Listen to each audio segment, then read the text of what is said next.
जय हिंद दोस्तों। आप सभी लोगों का बहुत बहुत स्वागत है। तो बहुत सारे लोगों का एक रिक्वेस्ट ये भी था कि हम लोग डायरेक्ट पेपर जैसे एग्ज़ाम में आता है उसके ऊपर अप्रोच करें और 2024 से शुरू करके 2024 से शुरू करके लेटेस्ट एग्ज़ाम से पीछे की तरफ 2019 2018 तक के सवालों को जो भी क्वेश्चन पेपर में आए हुए सवाल हैं उनको पहले कवर करें। तो पहले हम लोग इन चीज़ों को देखेंगे और जो हमारा फैक्ट वाला सीरीज़ है वो भी आपका बीच बीच में वीडियो आता रहेगा उस पर। तो सबसे पहले हम लोग एक काम करते हैं, 2024 से 2019 तक जितने पॉलिटी के सवाल पूछे गए हैं पहले उनको एक जगह देख लेते हैं। कई सारे पार्ट में ये वीडियोस देख के एक जगह कंपाइल करके आप लोगों को दे देंगे। तो इससे देखिए हमें क्या करना है, हमें सिर्फ आंसर नहीं देखना है, हमें चीज़ों को समझना है, कॉन्सेप्ट को समझना है, कैसे पढ़ना है और आंसर हमें पता चलता रहेगा तो वो भी हम सीखेंगे। ये 2024 का पेपर है, इसको हम लोग पहले देखते हैं। इसमें 21 नंबर से 25 तक पहले पॉलिटी है, उसके बाद आगे फिर 99 से 103, 122 से 130, 142, 146 ऐसे हैं। सबसे पहला सवाल देखिए। सबसे पहली बात यह है कि गवर्नर के ऊपर इन्होंने 4 आर्टिकल पूछे डिटेल में। तो क्या आपको गवर्नर का पूरा पढ़ के जाना है? देखिए, गवर्नर का जो मुद्दा था वो पिछले साल बहुत ज़्यादा न्यूज़ में था, बहुत गर्म मुद्दा था। इसीलिए उन लोगों ने पॉलिटी के प्रीलिम्स में गवर्नर पर डिटेल में सवाल पूछ दिया। अब इस बार आपको ये चीज़ election commission article 324, election commission पे तो चलिए उतना डिटेल नहीं है, लेकिन वाइस प्रेसिडेंट, क्योंकि अपने वाइस प्रेसिडेंट जगदीप धनखड़ जी ने रिज़ाइन दे दिया है, तो वाइस प्रेसिडेंट के जितने आर्टिकल हैं वो आपको अच्छे से पढ़ने हैं। हो सकता है इस बार उपराष्ट्रपति के ऊपर आपको इसी टाइप का कोई सवाल देखने को मिले। अब इस सवाल को देखिए। इस सवाल में था कि कौन सा सही सुमेलित नहीं है, नॉट करेक्टली मैच्ड। तो article 353 office of the governor के बारे में बताता है। आर्टिकल 153 जो है, आर्टिकल 153 में हमें ये भी पता चलता है कि जो 7th कॉन्स्टिट्यूशनल अमेंडमेंट एक्ट था 1956 का, उसने ये भी बोला था कि कोई भी एक व्यक्ति है वो एक से अधिक गवर्नर के पद पर बन सकता है, गवर्नर बन सकता है, गवर्नर के पद पर रह सकता है। तो आर्टिकल 153 में ये कहा गया था कि हर एक राज्य का एक गवर्नर होगा। इसका मतलब ये बिल्कुल भी नहीं है, ये आर्टिकल में लिखा हुआ है संविधान के अनुच्छेद में, कि इसका मतलब ये बिल्कुल भी नहीं है कि किसी एक व्यक्ति को आप एक से अधिक राज्य का गवर्नर न बनने दें। इसका मतलब क्या है कि कोई भी एक व्यक्ति को आप एक से अधिक राज्य का राज्यपाल या फिर स्टेट का गवर्नर नियुक्त कर सकते हैं, अपॉइंट कर सकते हैं। तो आर्टिकल 153 बिल्कुल सही मैच था। आर्टिकल 154 भी सही था। राज्य का जो एग्जीक्यूटिव पावर है, जो राज्य जो कार्यकारी अधिकार है राज्य में, वो आपका किसके पास है? गवर्नर में निहित है। आर्टिकल 155 यहाँ पर रॉन्ग था, यानी कि क्वेश्चन के हिसाब से इसी को आपको टिक करना था क्योंकि नॉट करेक्टली मैच्ड पूछा है। तो ये रिमूवल नहीं है, ये अपॉइंटमेंट ऑफ द गवर्नर है। गवर्नर को आप नियुक्त करते हैं, वो आर्टिकल 155 था। इतना डिटेल में हर बार आपको याद नहीं रखना है, आपको सिर्फ ये देखना है कि करंट में कौन सा ऐसा संवैधानिक पद है जो बहुत ज़्यादा न्यूज़ में है, उसको डिटेल पढ़ के जाइए। जैसे इस बार हम लोग को क्या पढ़ना है? उपराष्ट्रपति। तो ये चीज़ सीखिए। आगे ये देखिए कॉन्सेप्चुअल क्वेश्चन है और यहाँ से हम आगे के एग्जाम के लिए क्या सीख सकते हैं वो देखिए। President shall not be a member of either house of the parliament, यानी कि राष्ट्रपति जो है वो संसद के किसी भी सदन का सदस्य नहीं होगा। बिल्कुल सही बात है। संसद का ही क्या, वो एमएलए भी नहीं हो सकते हैं, किसी भी राज्य विधानमंडल या स्टेट लेजिस्लेचर के भी मेंबर नहीं हो सकते हैं। ये हमें, अब देखिए ये स्टेटमेंट तो बिल्कुल ठीक है और ये स्टेटमेंट भी बिल्कुल ठीक है कि संसद का मतलब राष्ट्रपति और दोनों ही हाउस, लोकसभा राज्यसभा दोनों मिलाकर होता है, तब आपका संसद पूरी तरीके से कहलाता है। दोनों स्टेटमेंट सही है, बोथ 1 and 2 करेक्ट। लेकिन ऐसे पीवाईक्यू एनालिसिस नहीं करेंगे हम। पहला स्टेटमेंट जो लिखा है कि राष्ट्रपति संसद के किसी भी सदन का सदस्य नहीं हो सकते हैं, वो संसद का ही क्या, वो राज्य विधानमंडल के भी सदस्य नहीं हो सकते हैं। ये हमें आर्टिकल 59 के माध्यम से पता चलता है, यानी अनुच्छेद 59 अब आपको पता होना चाहिए। अगली बार कभी भी पेपर में आर्टिकल 59 के आगे कुछ लिखा होगा तो कोई भी इस वीडियो को देखने वाला इंसान गलती नहीं करेगा, क्योंकि गलती हो गई तो क्षमा नहीं मिलेगा। और पार्लियामेंट के बारे में क्या लिखा हुआ है? पार्लियामेंट के बारे में क्या लिखा हुआ है कि पार्लियामेंट में राष्ट्रपति और सदन के दोनों ही सदन हैं, बोथ द हाउसेस, लोकसभा और राज्यसभा, सब मिलाकर एक आपका संसद तैयार होता है। बिल्कुल सही बात है। ये बात आर्टिकल 79 अनुच्छेद 79 में ये बात लिखी गई है। तो आपको ये दोनों चीज़ पता होना चाहिए। आर्टिकल 59 में क्या लिखा है, ये वाली बात कि राष्ट्रपति एमएलए एमपी नहीं हो सकते हैं। आर्टिकल 79 में क्या बोला है कि जो पार्लियामेंट है, संसद है, उसका मतलब होता है लोकसभा प्लस राज्यसभा प्लस राष्ट्रपति। तो आपको ये दोनों चीज़ पता चल गया। आगे देखिए, ये बेसिक क्वेश्चन था आपकी अंडरस्टैंडिंग को चेक करने वाला। अमेंडमेंट करना है आपको कॉन्स्टिट्यूशन में, तो कहाँ से शुरुआत होगा? भारतीय संविधान में कोई संशोधन लाने का उपक्रम क्या है? लोकसभा और राज्यसभा में आप ला सकते हैं, कहीं भी शुरुआत कर सकते हैं। राज्य विधानमंडल स्टेट लेजिस्लेचर का कोई लेना देना है नहीं, और राष्ट्रपति जी का डायरेक्ट पहले स्टार्टिंग है नहीं लेना देना, इनका तो साइन करने में अधिकार होगा। तो आपका आंसर क्या हो गया? 1 और 2। अब आपको यहाँ नहीं रुकना है, अब आप इस बात को भी समझिए कि कॉन्स्टिट्यूशनल अमेंडमेंट बिल है, कोई बिल है जो संविधान संशोधन संविधान में संशोधन करने वाला कोई बिल है। वो बिल राष्ट्रपति के पास जाएगा तो राष्ट्रपति का क्या पावर है, ये चीज़ एक कदम आगे बढ़ के सोचिए। पीवाईक्यू एनालिसिस में क्या राष्ट्रपति उसको वापस कर सकते हैं, रिटर्न कर सकते हैं? क्या राष्ट्रपति मना कर सकते हैं बिल को साइन करने से? क्या वीटो पावर है? तो कोई वीटो पावर नहीं है। राष्ट्रपति का संविधान संशोधन बिल यानी कि कॉन्स्टिट्यूशनल अमेंडमेंट बिल से रिलेटेड कोई पावर नहीं है। ये बात आपको कहाँ पता चलती है? 24th कॉन्स्टिट्यूशनल अमेंडमेंट एक्ट, जो 24वां संविधान संशोधन अधिनियम 1971 था, उसने बोला कि राष्ट्रपति जी को बाध्य कर दिया ये अमेंडमेंट एक्ट कि आपको साइन करना ही करना है।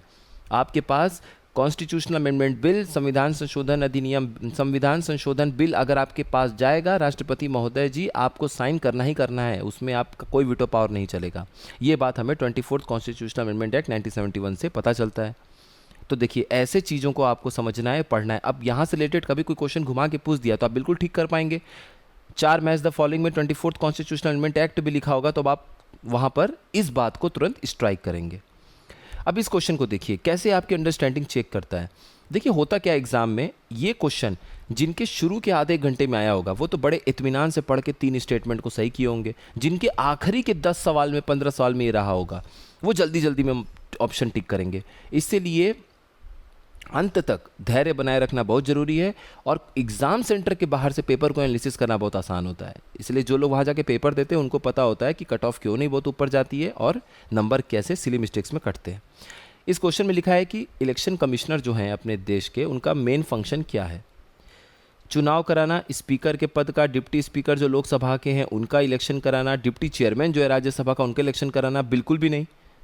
ये काम थोड़ी है इलेक्शन कमीशन का। इलेक्शन कमीशन जी के आगे 4 बातें लिखी हुई हैं: राष्ट्रपति का चुनाव कराना, उपराष्ट्रपति का चुनाव कराना, संसद का चुनाव कराना और राज्य विधानमंडल यानी कि स्टेट लेजिस्लेचर का चुनाव कराना। कहानी खत्म। अब देखिए, conduct of elections of the municipal corporation, municipality, नगर पालिका और नगर निगम के चुनाव के लिए राज्य नगर निगम है आपके पास, राज्य चुनाव आपके पास है, आप कराइए उसे election commission, state election commission से आप कराइए इलेक्शन।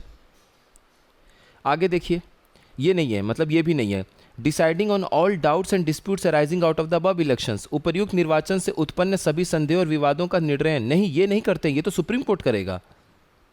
सुप्रीम कोर्ट में जाएगा मामला, कोर्ट थोड़ी है इलेक्शन कमीशन की बैठ के चुनाव भी कराए और उनके पास ही जाके शिकायत हो तो उस पर वो डिसीजन भी दें। जो चुनाव करा रहा है वो फेयर तरीके से डिसीजन भी देगा, इस बात का संशय कभी मन में ना रहे। इसलिए दूसरी एक बॉडी रखी गई है कोर्ट की, न्यायालय, न्यायपालिका इसलिए रखी गई है कि वहाँ जाइए, न्यायालय जाइए और वहाँ पे इलेक्शन कमीशन का जो चुनाव हुआ है उससे कोई विवाद आपको समझ में आता है तो वहाँ पर केस करिए। ये भी गलत है, तो आंसर हो जाएगा नन ऑफ द अबव, उपर्युक्त में से कोई नहीं, तीनों ही काम नहीं है चुनाव आयुक्त का। अब देखिए 4 आपके सामने समिति लिखी हुई है, इस बात को बहुत ध्यान से देखिएगा। यहाँ पर सिर्फ आंसर पता होने से आपका काम नहीं बनेगा। अशोक मेहता कमेटी बहुत इंपॉर्टेंट है, घूम घूम के आता है, पंचायती राज संस्थाओं से ही रिलेटेड इनको बनाया गया है। इन्होंने कहा था, बलवंत राय मेहता जी ने कहा था कि 3 स्टेज होगा, 3 अलग अलग स्टेज का इन्होंने बताया था कि चुनाव होना चाहिए। ठीक है, इन्होंने कहा था कि नहीं, आप सिर्फ 2 तरीके से 2 लेवल पे, 3 स्टेज नहीं, 3 लेवल पे होना चाहिए पंचायत। इन्होंने कहा था कि 3 नहीं, 2 स्तर पे आप पंचायतों को रखिए। अब देखिए यहाँ पे दंतवाला समिति जो है, रूरल क्रेडिट बहुत लोगों के लिए नया भी था, तो इसको अगली बार के लिए गलत मत करिएगा, ये बिल्कुल ठीक है। जीवीके राव समिति ने बोला था कि ब्लॉक लेवल पे प्लानिंग होना चाहिए।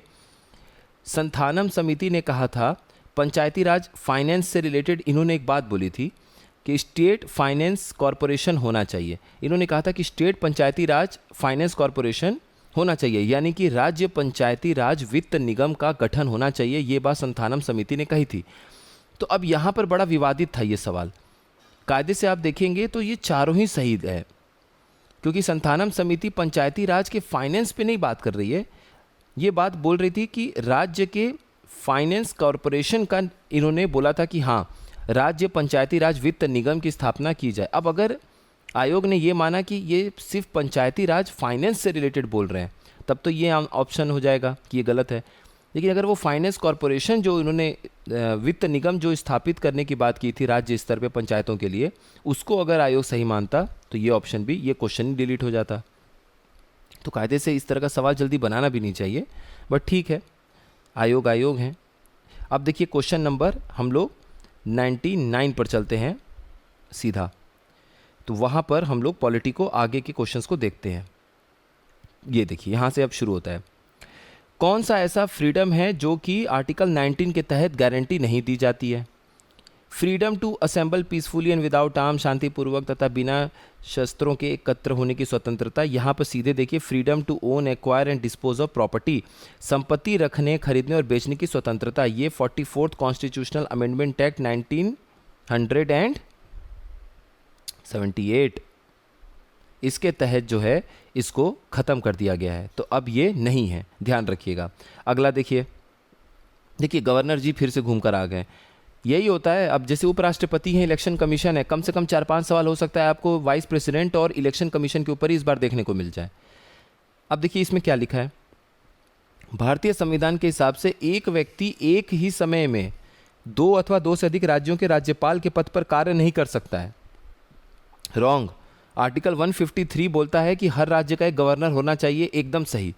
आर्टिकल 153 में ये बात लिखी गई है जो हमने स्टार्टिंग में डिस्कस कर लिया कि एक व्यक्ति एक समय पर एक से अधिक राज्य का गवर्नर यानी कि राज्यपाल नियुक्त हो सकता है। तो ए हो गया फॉल्स, आर हो गया ट्रू। अब यहाँ देखिए इन्होंने कैसे अरेंज किया है ऑप्शंस को। जल्दी जल्दी में आपको क्या लगेगा, हमारे दिमाग में ऐसा होता है कि ये ए और सी वाले एक साथ होते हैं, बी और डी वाले एक साथ होते हैं, मतलब ए बी सी डी करके। अब यहाँ आपको ध्यान देना है, इसका आंसर हो जाएगा B, A is false, R is true. अगला देखिए, कौन सा इनमें से पेयर जो है, कौन सा मिलान जो है, जोड़े का मिलान सही नहीं है।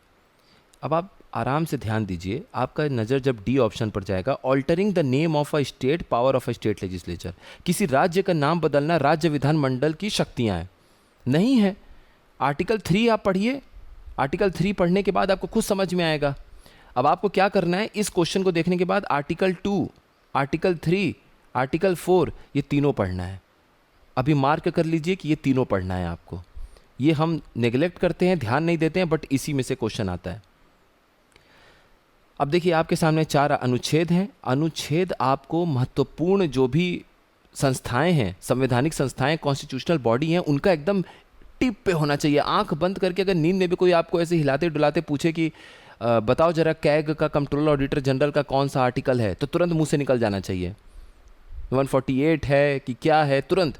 अच्छा ये बताओ फाइनेंस कमीशन का कौन सा आर्टिकल है, 280। एडवोकेट जनरल का कौन सा है, 165। अटॉर्नी जनरल का कौन सा है, तुरंत मुंह से निकलना चाहिए। ऐसे आपको तुरंत याद होना चाहिए। अब यहाँ पर देखिए फाइनेंस कमीशन का क्या है, बी का 3, आंसर खत्म।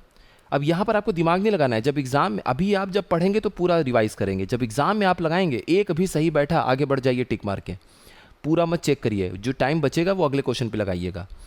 तो फाइनेंस कमीशन के लिए क्या हो जाएगा, बी का 3, बहुत बढ़िया। Controller and auditor general of India CAG का क्या हो जाएगा, 148। Financial emergency 360, consolidated fund of India 266। अब यहाँ देखिए consolidated fund of India Bharat की संचित निधि, इसके अलावा 2 और होते हैं, कंटिजेंसी फंड ऑफ इंडिया और एक होता है आपका पब्लिक अकाउंट्स कमेटी। ये दोनों भी पढ़िए, यहाँ से वापस मत जाइए, PYQ को ऐसे पढ़ना है। अब कल को अगर कंटिजेंसी फंड ऑफ इंडिया और पार्लियामेंट, ये जो पब्लिक अकाउंट्स कमेटी है, public accounts of India committee नहीं, सॉरी, पब्लिक अकाउंट्स, एक पब्लिक अकाउंट्स ऑफ इंडिया है, एक कॉन्सोलिडेटेड फंड है और एक कंटिजेंसी फंड ऑफ इंडिया है।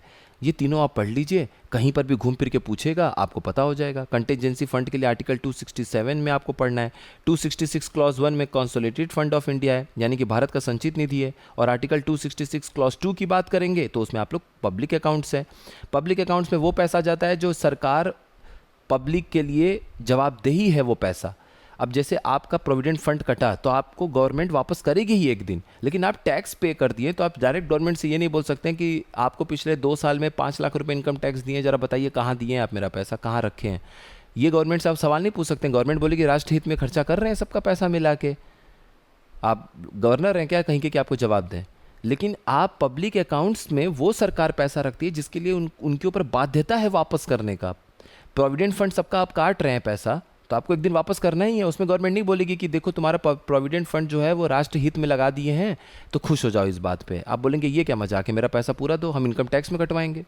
तो इसीलिए ये पब्लिक अकाउंट्स और consolidated fund of India, Bharat की संचित निधि का मेन डिफरेंस यही आता है कुल मिलाकर। तो आपको ऐसे पढ़ना है। आगे देखिए, कौन सा ऐसा राइट है, which of the following are envisaged by the right against exploitation in the constitution of India. यानी कि भारतीय संविधान में शोषण के विरुद्ध अधिकार के अंतर्गत निम्नलिखित में से किसकी परिकल्पना की गई है। आर्टिकल 23, आर्टिकल 24, यही दोनों हैं। तो prohibition of human trafficking and force labour, यानी कि मानव देह व्यापार और बलात् श्रम का निषेध, और prohibition of employment of children in factories and mines, कारखानों और खदानों में बच्चों की मजदूरी का निषेध। यही आर्टिकल 2 और 3 पॉइंट सही है। कहाँ आपको मिल रहा है, ए ऑप्शन। ए ऑप्शन आपका सही हो जाएगा। अब हम लोग चलते हैं आगे के पॉलिटी क्वेश्चंस पर। लगभग 122 ये रहा। अब देखिए यहाँ पर आर्टिकल, अब देखिए ये क्वेश्चन थोड़ा सा निराला है। क्यों, ये भी विवाद में था। पहला एजर्शन क्या लिखा है इन्होंने, अभिकथन। Article 352 of the Indian constitution deals with the declaration of an emergency. बहुत बढ़िया। भारतीय संविधान का अनुच्छेद 352 आपातकाल स्थिति की घोषणा से संबंधित है। आपको तुरंत याद आना चाहिए वियर, पहनने को क्या बोलते हैं इंग्लिश में, वियर बोलते हैं। तो वियर का इसमें डब्ल्यू का मतलब क्या है, वॉर। युद्ध की स्थिति हो गई या ऐसा लग रहा है कि वॉर हो सकता है। याद रखिएगा, जरूरी नहीं कि ये सब घटनाएं हो तभी आपके देश में, हमारे देश में इमरजेंसी लगेगा। अगर राष्ट्रपति इस बात से सुनिश्चित हो गए हैं कि ऐसी स्थिति बन रही है कि युद्ध हो जाएगा, तो भी वो इमरजेंसी लगा सकते हैं। ए से हम पढ़ेंगे एक्सटर्नल अग्रेशन, बाहरी आक्रमण। जो बाहरी आक्रमण हो रहा है उस केस में भी आप क्या लगा सकते हैं, ये नेशनल इमरजेंसी, राष्ट्रीय आपदा, आपातकाल की स्थिति घोषित हो सकती है। और AR का यहाँ पे मतलब क्या हो जाएगा, आर्म्ड रेबेलियन, हथियारबंद तरीके से अगर विद्रोह, सशस्त्र विद्रोह हो जाता है तो भी आप क्या कर सकते हैं, आप आपातकाल की स्थिति घोषित कर सकते हैं, इमरजेंसी डिक्लेयर कर सकते हैं। प्रोक्लेमेशन ऑफ नेशनल इमरजेंसी, आपातकाल स्थिति की घोषणा, ये फॉर्मल शब्द है कॉन्स्टिट्यूशन के अंदर। और ये जो आर्म्ड रिबेलियन है, सशस्त्र बल अगर विद्रोह कर जाता है तो आप नेशनल इमरजेंसी लगा सकते हैं। ये 44th कॉन्स्टिट्यूशनल अमेंडमेंट एक्ट 1978 के तहत ये चीज़ किया गया है। तो अब आप समझिए कि ये तो एजर्शन बिल्कुल सही है। रीजन क्या लिखा है, कारण क्या है अभिकथन का, कि इमरजेंसी में take place at any time, आपातकाल स्थिति किसी भी समय उत्पन्न हो सकती है। अब यहाँ पर थोड़ा सा सोचने वाली चीज़ है, ये रीजन तो देखिए सही है कि इमरजेंसी में take place at any time. अब बहुत ज़्यादा इंटरप्रिटेशन वाली चीज़ है। आप नॉर्मल तरीके से सोचिए तो आपातकाल की स्थिति किसी भी समय उत्पन्न हो सकती है, ये बिल्कुल ठीक है, इसमें क्या गलत लग रहा है। लेकिन क्या ये अभिकथन का कारण है, ये थोड़ा सा आयोग की तरफ चला जाता है बात। अगर आप सोचिए, इसमें ये लिखा होता वियर, जो अभी हम लोगों ने पढ़ा कि युद्ध की स्थिति हो गई या फिर सशस्त्र अगर विद्रोह हो जाता है, आर्म्ड रिबेलियन, या फिर एक्सटर्नल अग्रेशन। एक्सटर्नल अग्रेशन का मतलब कि बाहरी आक्रमण का खतरा होता है। अगर इस तरह का कोई लाइन लिखा होता तब यहाँ पर ए और आर दोनों सही होता, यानी कि अभिकथन और कारण दोनों सही होता, और और कारण जो है वो अभिकथन के बारे में सही तरीके से बता रहा है। लेकिन यहाँ पर अगर आप जाएंगे तो मेरे ख्याल से फिर इसका आंसर हो जाना चाहिए ए, कि दोनों ही सही हैं, लेकिन रीजन जो है वो सही एक्सप्लेनेशन नहीं बता रहा है ए का। इमरजेंसी किसी भी समय हो सकता है, ठीक है, लेकिन क्या इसी के लिए आर्टिकल 352। अब यहाँ पर आप लोगों का क्या राय है इस क्वेश्चन के ऊपर, आपकी क्या अंडरस्टैंडिंग है, आपका क्या नॉलेज है, ज़रूर लिखिएगा। बहुत कुछ जानने और सीखने को मिलेगा जितने भी लोग इस क्वेश्चन का आंसर देंगे। आप अपना राय बताइए, आप अपना नॉलेज बताइए, हम लोग डिस्कस करेंगे इस चीज़ को लेकर। अगला क्वेश्चन देखिए, ये बेसिक सा है, इसमें आपको दिमाग लगाना है, कोई हर चीज़ में नॉलेज नहीं लगाना है। ICT बेस्ड ई गवर्नेंस है, ICT आधारित इंटरनेट, ठीक है, आपको इसमें इंफॉर्मेशन एंड कम्युनिकेशन टेक्नोलॉजी आधारित ई गवर्नेंस है, इलेक्ट्रॉनिक गवर्नेंस। अब आपको बताना है क्या सही है क्या गलत है। इसमें जब आप पढ़ेंगे, ई गवर्नेंस सरकार की पारदर्शिता यानी कि ट्रांसपेरेंसी को कम करता है। क्यों कम करेगा, इसको बढ़ाने के लिए तो लाया गया है। तो 1 गलत है, 1 कट करिए सबसे पहले, एग्जाम में आपके पास टाइम नहीं है। दूसरा, e governance reduces the cost of government, e governance से सरकार की लागत कम हो जाती है। बिल्कुल सही है, इलेक्ट्रॉनिक है, ऑफिस मेंटेन नहीं करना है, किसी को खर्चा नहीं देना है, लाइट नहीं जलाना है। माफ़ करिएगा, तो ये बिल्कुल ठीक है, इसको टिक करिए। E governance increases citizen input into government, e governance से सरकार में नागरिकों का योगदान बढ़ जाता है, ये भी बिल्कुल सही है। अब ध्यान दीजिए, 1 गलत है और 2 और 3 सही है। 2 और 3 ए में नहीं है, 2 और 3 यहाँ पर है, यानी कि 4 डिसाइड करेगा। E governance increases bureaucratic red tapism, बिल्कुल भी नहीं। ई गवर्नेंस नौकरशाही में लाल फीताशाही को बढ़ावा देती है। क्यों लाल फीताशाही को बढ़ावा देगी? लाल फीताशाही में रूल्स इतने ज़्यादा कड़े हो जाते हैं, रिजिड हो जाते हैं, फ्लेक्सिबल है ही नहीं। फ्लेक्सिबल है नहीं का मतलब है क्या है? कितना भी आपका दिक्कत हो, प्रॉब्लम हो, अगर नियम है कि पहले इनके पास जाएगा, ये हमारे बैठे हुए हैं कर्मचारी साहब, इनके पास फाइल जाएगी, फिर वो एक अधिकारी को देंगे, वो अधिकारी अपने से ऊपर के अधिकारी को फाइल पास करेंगे, वो उससे ऊपर देंगे, वहाँ वो जवाब देंगे, फिर वो ऐसे ऐसे करते हुए प्रोसेस जो बना हुआ है वो आपके पास फाइल वापस आएगी। इसको करने में, पास होने में, ध्यान देने में 3 महीना निकल गया, कोई कुछ कर ही नहीं सकता है। सारे लोग कहेंगे कि हमारे अधिकार यही है कि हमको ऊपर भेजना पड़ेगा, भाई हम कुछ कर नहीं सकते हैं। तो लाल फीताशाही तो घट रही है ना, रेट टेपिज्म घट रहा है। तो आंसर क्या हो जाएगा इसका? 2 और 3। ये ईजी है, इसको आप कर सकते हैं।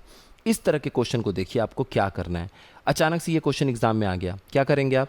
UPSC derives its function from which of the following sources, संघ लोक सेवा आयोग से निम्नलिखित में से कौन सा स्रोत है जहां से वो कार्य शक्तियों को उनको प्राप्त होता है? अब देखिए, संविधान देता है, आपको बिल्कुल पता है। यूपीएससी से रिलेटेड और जितने भी स्टेट पब्लिक कमीशन है, इनसे जुड़े हुए जितने अनुच्छेद और आर्टिकल हैं, आज आपको जाके इसको पढ़ना है, रिवीजन करना है, ताकि उस अनुच्छेद से आगे पिछले कई सारे और सालों में उन अनुच्छेद से सवाल पूछे गए हैं। तो अब हम जब दोबारा डिस्कशन करेंगे तो आपका वो तैयार होना चाहिए, ठीक है। अब आप एक बात बताइए, कौन कौन से कानून के नियम बने हैं, कौन कौन से संसद के द्वारा कानून बनाए गए हैं, कार्यकारी नियम और आदेश हैं, कन्वेंशन हैं, परंपराएं हैं, आपको पता है डिटेल में? नहीं पता है ना, लेकिन कुछ ना कुछ तो चीज़ें हो सकती हैं। तो यहाँ पर आप ऐसे मारिए डी, कहानी ख़त्म, और आंसर यही है। आगे देखिए, कौन सा कॉन्स्टिट्यूशनल बॉडी है और कॉन्स्टिट्यूशनल आर्टिकल, संवैधानिक अनुच्छेद सही मिला हुआ है। इलेक्शन कमीशन 165, बिल्कुल भी नहीं। 165 किसका है? एडवोकेट जनरल का है। एडवोकेट जनरल जो होते हैं स्टेट के, उनका होता है 165। इलेक्शन कमीशन का तो 324 है, ये गलत है। National commission for schedule caste, अब देखिए, national commission for schedule caste का जो राष्ट्रीय अनुसूचित जाति आयोग है, इसका अनुच्छेद है आर्टिकल 338। जब 338 ए करेंगे तो national commission for schedule tribe आएगा, आर्टिकल 338 बी करेंगे तो national commission for backward classes आएगा, ओबीसीज आएगा, ठीक है, बैकवर्ड क्लासेस के लिए आएगा। अब finance commission, national commission for schedule caste गलत है और कैग का है, ये कंट्रोल ऑडिटर जनरल का 148 है। फाइनेंस कमीशन का 263 गलत है, 263 इंटर स्टेट काउंसिल बनाने की बात होती है। फाइनेंस कमीशन का 280 है। और national commission for backward classes, national commission for backward classes के लिए ये बोला जाता है अनुच्छेद 340 में कि राष्ट्रपति महोदय को देश में जो भी बैकवर्ड क्लासेस हैं उनकी समस्याओं पर, उनके मुद्दों पर एक समिति का गठन वो कर सकते हैं, ऐसा आर्टिकल 340 में कहा गया है। तो हाँ, national commission for backward classes को आप यहाँ से जोड़ सकते हैं, ठीक है। तो 340 आंसर सही हो जाएगा। अब 126 देखिए, इसका आंसर नहीं डिस्कस करेंगे हम लोग, आपको आज जाना है और जब भी आपको मौका मिले आपको इन सारे केसेस को बढ़िया से पढ़ना है।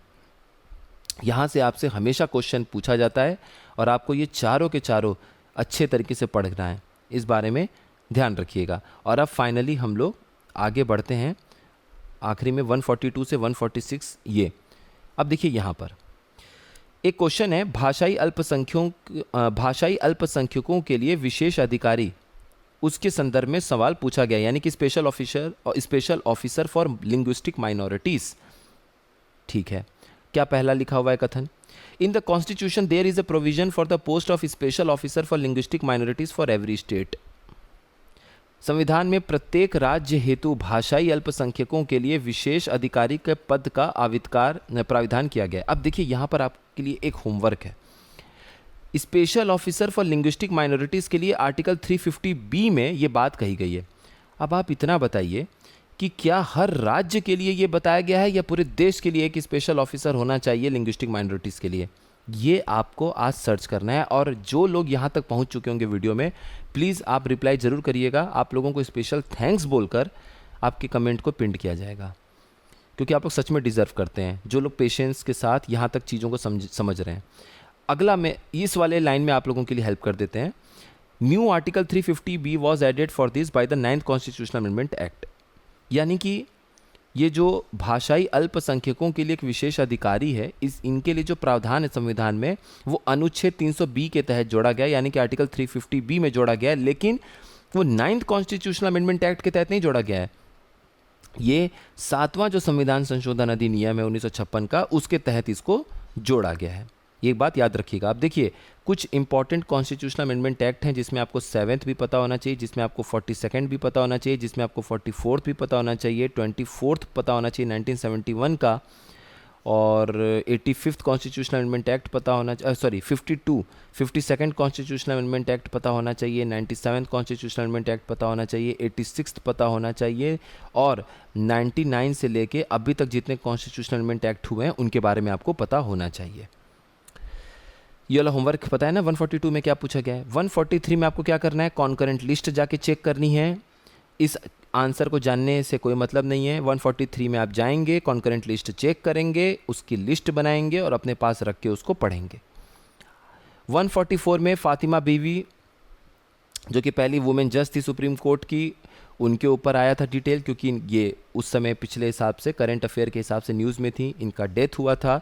तो करंट अफेयर में भी जो पॉलिटी के इंपॉर्टेंट न्यूज़ हैं, कोई इंपॉर्टेंट पर्सनैलिटीज़ हैं, उनसे रिलेटेड क्वेश्चन पूछा जाएगा, ध्यान रखिएगा। National intellectual property rights policy, ये करंट अफेयर का पार्ट है, इसीलिए करंट अफेयर में कोई इंपॉर्टेंट पॉलिसी है, कोई स्कीम है, वो इंपॉर्टेंट हो जाता है हमें जानने के लिए। कौन सा ऐसा अमेंडमेंट एक्ट है जो कि लोकल गवर्नेंस इंस्टीट्यूशन को डील करता है, इजी क्वेश्चन है। 73rd 74th constitutional amendment act, ये आपको पता होना चाहिए।